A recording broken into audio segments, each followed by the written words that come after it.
Welcome back. Today we're going to take a look at the TRN BA8, which is the follow-on to the TRN BA5, which I reviewed probably a year ago, and happened to like that one quite a bit.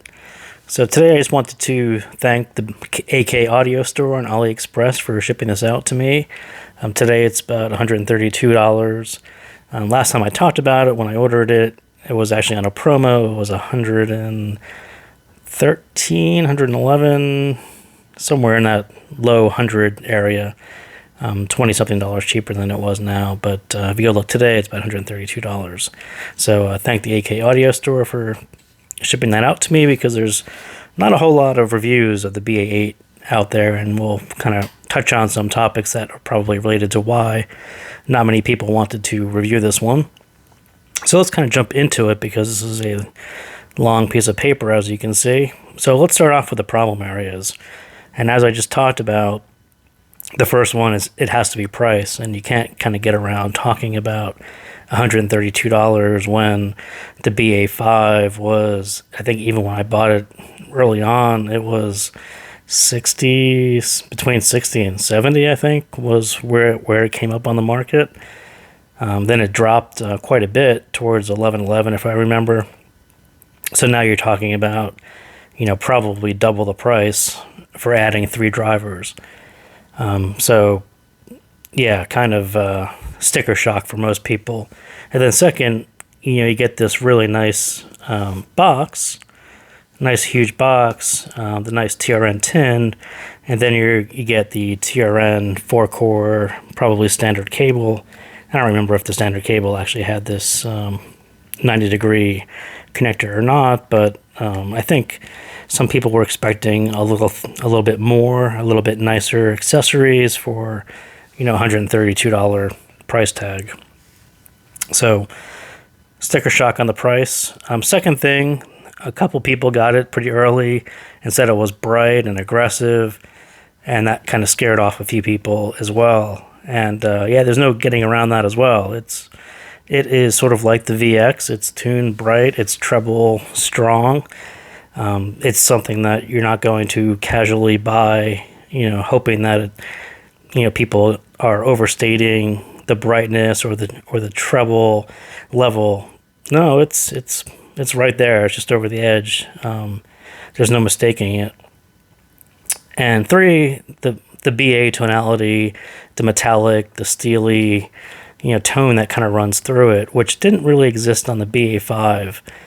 The BA5 to me sounded more like a dynamic driver. It was, 5 BAs that were tuned to sound pretty much very cohesive, but not necessarily like a BA. It sounded much more like a dynamic driver, with that warmth and very cohesive sound. So the BA8 didn't quite carry that through, and it changed the sound quite a bit, and you end up with something that's going to turn off a bunch of people, this almost a steely metallic tone kind of running through it. So I'll call those the problem areas. You really have to, get past those first 3 before you put this one in your cart for consideration. There's just no mistaking that those things are going to pop out at you, and you have to kind of reconcile those with yourself. But let's get into the good areas. The things that kind of pop out is super nice and female vocals. There's been this trend lately towards maybe a more global sound that's very upper mids, treble centric, works very well with female vocals, and the BA8 very much is in line with that. And there's quite a difference between female vocals and male vocals. Female vocals end up being breathy and detailed, ascendant. If you like, Adele, you like to hit females that hit those really high notes that can kind of sing, and then there's this ascendant parts to songs. Really, really nice, because that plays with this treble strong tuning. And the new Hot Stuff, Donna Summer, the Kygo version, Ironic by Alanis Morissette, those kind of songs where you get a nice strong female vocal just sound really, really good on the BA8. So second, something that I actually called out on the VX as well is the staging is kind of wide. There's this almost wraparound soundscape feel to it. it's almost like it's right at your eyes. It's almost like wearing a pair of sunglasses that are sound. It's really strange and kind of difficult to describe, but don't think of the sound between your ears. It's pretty much where sunglasses would be, just in front of your eyes, and then it wraps like all the way around to your ears. It's wild. The VX did it as well, and the BA8, it's pretty much the same thing. It's probably a little better on the BA8. It sounds actually a little better. It's kind of a little more open and airy, but yeah, it's unmistakably very nice to listen to in that staging. And 3, transparency. Another thing that was common with the VX was, yeah, it had a hot treble, true, but the vocal, especially the mids and the treble part, nearly transparent. Not so much clarity, but there's a very much a transparency to the BA8, and maybe the VX I think was actually perhaps had a little more clarity to it. The BA8 is pretty much transparency. There's nothing really between you and the music. You may not appreciate some of the tones that are back here, but you don't get the sense of a V-shaped veiling, or especially on the females, there's just not anything between you. It feels very much like you're right in front of that singer. So is this an upgrade to the BA5?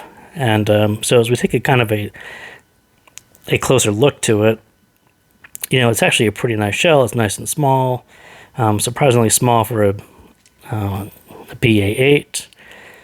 As I mentioned, it's definitely bright. So if you look really closely, I do have a little piece of tape on there. And these are things you're going to have to address the brightness. Unless you're really, really into it, you're either going to have to use tips, cable, tape. There's sort of mitigation factors for getting things even EQ, bringing that level of treble down to where you personally prefer it. And for me, I use tape. So these things just didn't really exist on the BA5. The BA5 kind of had a strong treble, but it didn't really reach the levels that you do in the BA8. So with the BA8, I think people got a little confused because it's not really tuned the same as the BA5, and now people are saying it's bright and aggressive, and I don't remember that from the BA5, so, what's the story? So all these little confusing things kind of led to, I think, less than a large number of reviews out there as of this point, but, it is what it is. So from the BA5, it's definitely brighter. I wouldn't call it less cohesive, because the BA5 was very cohesive. It was 5 drivers that sounded like one, and less balanced just because it's on the bright side, and there's just not enough, not as much bass on to really balance out all that treble. More detailed, more resolving, more resolution. I think those go along with the BA8. I think the BA5 was detailed, but probably not as much resolution as people had hoped, but it wasn't bad at all. So I would almost call this a cross of the VX and the BA5, more so than the follow-on to the BA5. There's definitely a lot of the VX sound to the BA8, and all these letters are going to get confusing in a moment. So I'll try to keep it straight, but if I make a mistake, hang with me. So I think personally it lost that BA5 dynamic driver sound, that thing that really attracted people to the BA5, that cohesive sound. I think they kind of lost it on the BA8, and I think that's going to turn off some people as well. But at the same time, it's going to turn on to other people who wanted a more treble strong set, who may have been looking at the VX. Someone had asked me about the VX just yesterday, and I just happened to be using the BA8. And when you go back and forth, they're actually kind of similar, but you have a dynamic driver with the VX, so quite a difference. So let's get into the sound. So the bass, still not much of a rumble, but it's very impactful, and it's BA fast. So you're never going to get that dynamic driver, airflow, rumble, this kind of slower decay. You just aren't going to get that on a BA bass. And I rarely felt that the bass was lacking or one note. unless you know the track really well and you're really expecting it to go deep, and then you realize it didn't go deep. But, in isolation, the bass, without comparing it to a dynamic driver, it actually sounds quite good, and probably better than the BA5, I think. Quality-wise, I think it's just better. But if you're a bass person, then it's just not going to be a level of bass that you're expecting. It's always going to be this BA bass. So what's distracting is the mid bass, and the mid bass has a little bump to it. It's boosted a bit, and it comes out in front of male vocals, and it's sort of distracting how forward it is when the male vocals fall back a little bit. So we'll get to that in a second, but it's something you don't notice quite up front at first, but then the more you hear it and the more you figure out that male vocals are kind of back, lower mids are a little back further than they should be, you start to figure out what's going on, and that's one of the things that's happening there. So the mids, I will say it's playlist dependent. Like I said, it favors female vocals, and there are some male vocals, like The Hurts, The Crow. I couldn't stop playing that song because it sounded amazing, but there's just more male vocals or even tracks that are in that lower midsection, which don't sound nearly as lively as the upper mid female vocal tracks. And just the way this thing is tuned, and maybe they were going for that global sound, which maybe is more upper female centric, but it definitely comes through on this one, where it's hard to say it's great on every genre, whereas it's really focused on this kind of treble upper mid section. So really consider your playlist when you're considering the BA8. So as I said, much preferred females, the female Adele, even Alanis Morissette, a lot of these females who hit these high notes, who go ascendant, really, really nice on the BA8. My favorite part of it is that those female vocals that really rise. Male vocals and lower mids can fall back behind that mid bass and that treble, which makes it not as pleasing to listen to. And you definitely hear the mid bass up here, the treble will be here, and somewhere down here you'll hear some male vocals, and not the best part of the BA8. So they can fall back between the treble, a bit recessed, and a bit dry too. You just don't have that dynamic driver hybrid warmth to the mids, where some of that mid bass bleed really brings a warmth to some male vocals. In here it sounds a little bit dry. Harry Styles, Watermelon Sugar, that song, that very beginning, those opening lines where it's just his voice, comes across as dry. But like I said, check out this track, The Hurts, the Crow by The Hurts. Sounds fantastic with this wraparound soundstage. Even his voice sounds forward. Like when I said the female vocals are almost always forward, this is one of these rare male vocals that's actually quite forward, and it sounds really, really good.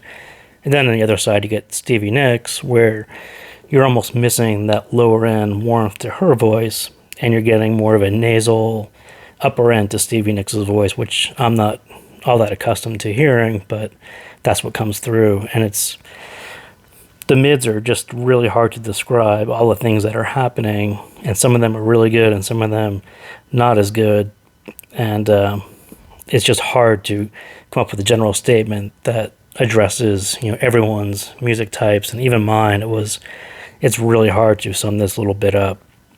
So the upper end, tuned bright, just over the line for me. Like I said, I had to put a little piece of tape on it, and I started out with a bigger piece of tape, but it kind of got smaller and smaller. It starts off out of the box, your out of the box experience. It's definitely what people complained about. It was bright and aggressive, and then as you break it in a little bit, it kind of mellows out a little bit, quite a bit, and some of this aggressive edge really disappeared. I don't notice it nearly as much as I did right out of the box. Same thing with the metallic tone. Right out of the box, it was like one of those things that just popped out at me. It's like, what? You cringe a little bit because it was so metallic, and even that really went away as time went on, and now it's really hard to notice it as well. This slight aggressive attack, I call it slight now because it's still there, kind of underneath. There's kind of a harder edge to notes than perhaps what you were expecting from the BA5, but that slight aggressive attack is something that I like that sound. Not everyone is going to like it, but I do like that kind of harder edge to notes, and for me that was kind of more of a good thing than a bad thing, but I know other people have complained about that aggressive edge to it, so be aware of it. But I would say it's more open and airy than the VX and the BA5, and I like the soundstage on the VX. It's just a hair better on the BA8, probably just because of the treble region. The presence region is just a little stronger than it was on the BA5 or even the VX. So as I said, it's really tuned for people who prefer that strong detailed treble. Don't make assumptions that people are just overstating it. It's pretty much that's what it was tuned for, so be aware of that. And as I said, the imaging, the staging, I liked it better than the BA5. It's wide and immersive, and there's even some height to the voices. They usually come kind of that forehead level. You'll hear them just above. It's just really, really nice. And the only thing I would complain about is that I wish it wraps around your head kind of at this eyeglass range, and I just wish it felt a little deeper than it does, but it is very much wrapped around your head like eyeglasses and not like a full soundstage that extended forward. So that's about it. That's my take on the BA8. Hopefully we'll see some more reviews on this one as time goes on, but I had the opportunity and to thank AK Audio Store for shipping this out to me and giving it a shot of letting you guys know what it sounds like. So again, thank you guys for tuning in, and I will see you next time.